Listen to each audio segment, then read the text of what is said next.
Channel of Vadodara. Vadodara મહાનગરપાલિકા દ્વારા આજે વિશ્વ પર્યાવરણ દિવસની ઉજવણી નિમિત્તે શહેરના સયાજી બાગમાં વૃક્ષારોપણ કરવામાં આવ્યું હતું।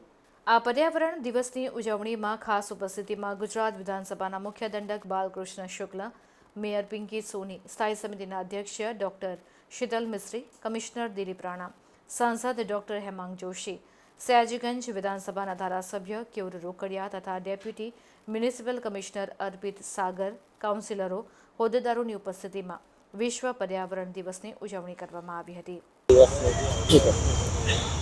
આજે પહેલાં તો આપના પ્રતિષ્ઠિત સમાચારના માધ્યમથી સર્વે વડોદરા નગરજનોને વિશ્વ પર્યાવરણ દિવસની હું શુભેચ્છાઓ પાઠવું છું।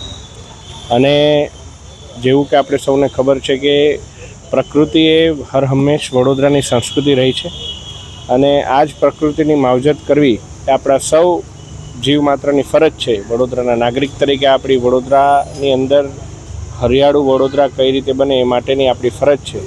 એના ભાગરૂપે આજે વડોદરા મ્યુનિસિપલ કોર્પોરેશન દ્વારા એક વૃક્ષારોપણનો સયાજી ગાર્ડન ખાતે કાર્યક્રમ રાખવામાં આવ્યો છે, જેમાં વડોદરાના પ્રથમ નાગરિક શ્રીમતી પિંકીબેન સોની, આપણા વિધાનસભાના મુખ્ય દંડક શ્રીમાન બાલકૃષ્ણ શુક્લજી, તમામ આપણા સયાજીગંજના ધારાસભ્ય શ્રીમાન કેયુરભાઈ રોકડિયા, સ્ટેન્ડિંગ કમિટીના ચેરમેન આપણા શીતલભાઈ મિસ્ત્રી અને તમામ કાઉન્સિલરશ્રીઓ ઉપસ્થિત રહ્યા છે। અને આપના માધ્યમથી હું વડોદરાની જનતાને પણ અપીલ કરું છું કે વિવિધ આપના જીવનમાં આવતા પણ પ્રસંગો, જેવો કે આપનો જન્મદિવસ હોય, આપણી લગ્નની વર્ષગાંઠ હોય, આપણા ઘરે કોઈ સારો પ્રસંગ આવ્યો હોય, એ પ્રસંગ નિમિત્તે પણ આપણે એ વૃક્ષો વાવવાનો સંકલ્પ લઈ અને વડોદરાને વધારેમાં વધારે ગ્રીન કવર આપવી એ અત્યારે સમયની માંગ છે।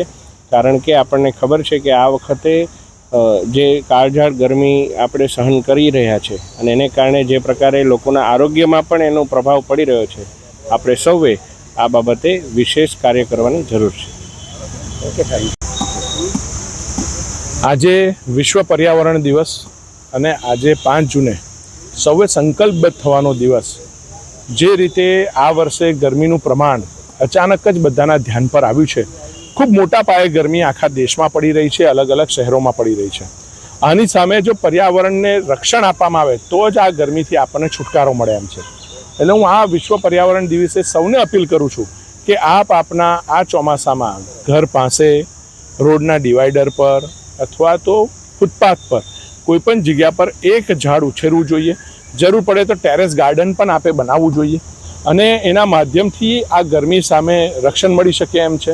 અને આપણે આપણા ભવિષ્ય માટે કે આપણા બાળકોના ભવિષ્ય માટે આ કરવું અત્યંત જરૂરી છે। આખા દેશની અંદર જે જનસંખ્યાનો અનુપાત છે ત્યારે 400 કરોડ ઝાડ આ દેશમાં નવા ઉગાડવા પડે તેવી સ્થિતિ છે। અને જો આટલી મોટી ડિમાન્ડ હોય તો દરેક ભારતીય જો પોતાનું કર્તવ્ય પૂરું કરે અને ઓછામાં ઓછા 1 કે 2 ઝાડ પોતાના ઘર પાસે અને આજુબાજુના પર્યાવરણમાં ઉછેરે, એની સાર સંભાળ રાખે તો મને ચોક્કસ વિશ્વાસ છે કે આગામી સમયની અંદર આપણી જે ડિમાન્ડ છે ઝાડ ઉછેરવાની, એને આપણે ઉછેરી શકીશું। આજે કોર્પોરેશને પણ કમાટી બાગની અંદર આખી એક છોડની વાડ બનાવવાનો પ્રયત્ન કર્યો છે અને અમે વૃક્ષારોપણના કાર્યક્રમમાં હાજરી પણ આપી છે। હું કોર્પોરેશન પણ આ વર્ષે નવીન પ્રયોગો કરીને મોટી સંખ્યામાં ઝાડ ઉછેરે એવો એને અનુરોધ કરું છું। આજનો દિવસ એટલે કે 5મી જૂન વિશ્વ પર્યાવરણ દિવસ 1972થી યુનાઇટેડ નેશન્સ દ્વારા આ દિવસની ઉજવણી અને જાળવણી થાય છે।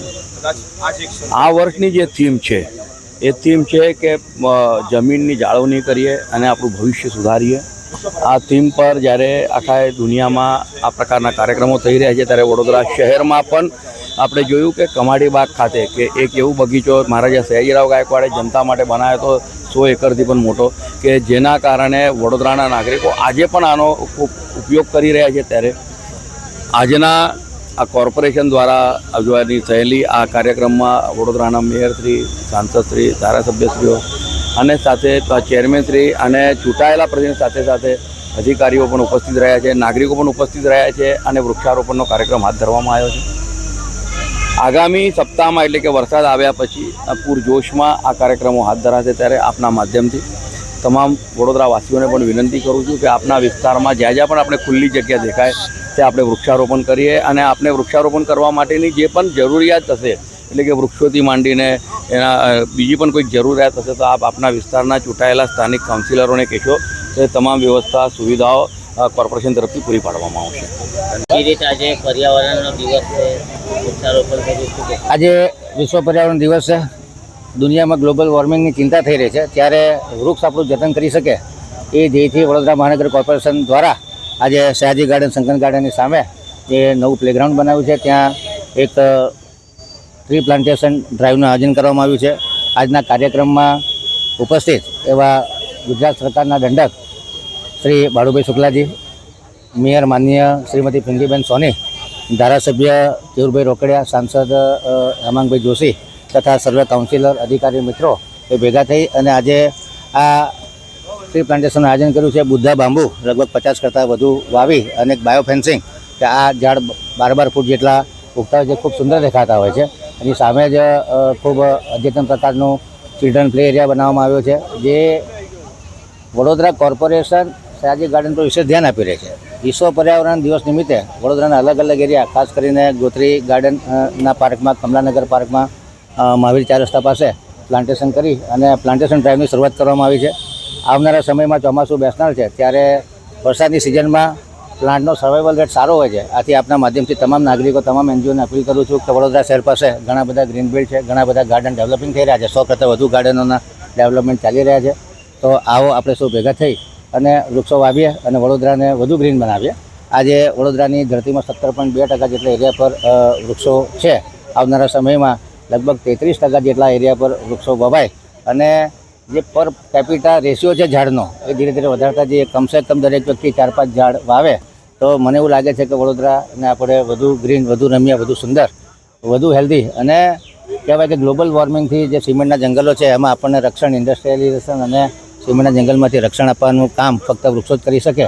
અને આ ઇમ્પોર્ટન્સ જાણી અને વાતાવરણમાંથી કાર્બન ડાયોક્સાઇડનું પ્રમાણ ઘટે, ઓક્સિજનનું પ્રમાણ વધે, વધુ સુંદર લાગે, વધુ રીડામણું લાગે અને વડોદરા શહેરની બાયોડાયવર્સિટી, ફ્લોરા અને ફોના મેન્ટેન થાય, વડોદરાની સાંસ્કૃતિક નગરીની વિરાસત મેન્ટેન થાય, એ દિશામાં આપણે સૌ નાગરિકો આજના દિવસે સંકલ્પબદ્ધ થઈએ અને વડોદરાને વધુ સુંદર બનાવવા માટે આપણે સૌ પ્રયત્નશીલ બનીએ. વિશ્વ પર્યાવરણ દિવસ છે. આજે વિશ્વ પર્યાવરણ દિવસ નિમિત્તે વડોદરા મહાનગરપાલિકા દ્વારા સયાજી ગાર્ડનમાં બુદ્ધા બાંબુ દ્વારા એક આખી બોર્ડરનું વૃક્ષારોપણ કરી અને આયોજન કરવામાં આવ્યું. પ્રકૃતિ અને સંસ્કૃતિ એકબીજામાં ઓતપ્રોત છે અને પર્યાવરણ અને પ્રકૃતિના બેફામ ઉપયોગને કારણે આજે સમગ્ર વિશ્વ જ્યારે ગ્લોબલ વોર્મિંગની સમસ્યા સામે ઝઝૂમી રહ્યું છે અને કોરોના જેવી મહામારીમાં પણ આપણને સૌને ઓક્સિજનનું મહત્ત્વ સમજાઈ ચૂક્યું છે, ત્યારે સમગ્ર શહેરના સૌ નાગરિકો પણ આ પર્યાવરણની રક્ષા માટે વૃક્ષારોપણ દ્વારા જોડાય એ માટે સૌને અપીલ કરીએ છીએ. વડોદરા મહાનગરપાલિકાના વિવિધ જે પ્લોટ્સ છે ત્યાં પણ આગામી સમયમાં વૃક્ષારોપણના કાર્યક્રમનું આયોજન કરવામાં આવશે અને શહેરના નાગરિકો જેને પણ પ્લાન્ટેશનની વૃક્ષારોપણ કરવાની ઈચ્છા હશે એમને પણ વડોદરા મહાનગરપાલિકા દ્વારા આમંત્રિત કરવામાં આવે છે. વૃક્ષોનું જતન એ આપણી ભારતીય સંસ્કૃતિનું એક મહત્ત્વનું પાસું પહેલેથી પુરાણોમાંથી જ બની રહ્યું છે. ખૂબ નાની કુમળી વયથી બાળકોને પર્યાવરણ સાથે સ્નેહના આદાન પ્રદાનનું ઋણાનુબંધ રચાય તે માટે આપણા પુરાણોમાં અને શાસ્ત્રોમાં પણ ગૌરી વ્રત કે જેમાં બાળક ખૂબ નાની વયથી આ પર્યાવરણ સાથે જોડાય, એનું રોપણ કરવાથી લઈ અને જ્યારે એનું અમુક થાય ત્યાં સુધી એની પછી પૂજા કરવી, સાથે સાથે નવરાત્રિમાં પણ જવારા રોપી અને એની પૂજા કરવામાં આવે છે. આમ પર્યાવરણ ખરા અર્થમાં મનુષ્ય જીવનનું એક મહત્ત્વનું પાસું છે, ત્યારે આ પર્યાવરણની રક્ષા કરવી આપણા સૌની ફરજ પણ છે. વિશ્વ પર્યાવરણ દિવસ નિમિત્તે આજે વડોદરા મહાનગરપાલિકા દ્વારા સયાજી ગાર્ડનમાં જે વૃક્ષારોપણના કાર્યક્રમનું આયોજન કરવામાં આવ્યું, જેમાં ગુજરાત સરકારના દંડક શ્રી આદરણીય બાલુભાઈ શુક્લાજી, વડોદરા શહેરના સાંસદ શ્રી હેમાંગભાઈ જોશી, સ્ટેન્ડિંગ સમિતિના ચેરમેન શ્રી ડૉક્ટર શીતલભાઈ મિસ્ત્રી, સયાજીગંજ વિધાનસભાના ધારાસભ્ય શ્રી કેયુરભાઈ રોકડિયા, વડોદરા મહાનગરપાલિકાના કમિશનર શ્રી દિલીપભાઈ રાણા અને વડોદરા શહેરના વિવિધ વિસ્તારમાં પોતાના વિસ્તારનું પ્રતિનિધિત્વ કરતા એવા સૌ કાઉન્સિલરશ્રીઓ અને આ ગાર્ડનમાં આવનાર મોર્નિંગ વોકર્સ સૌએ સાથે મળી અને આજના વૃક્ષારોપણના કાર્યક્રમમાં સૌએ પોતાનું યોગદાન આપ્યું.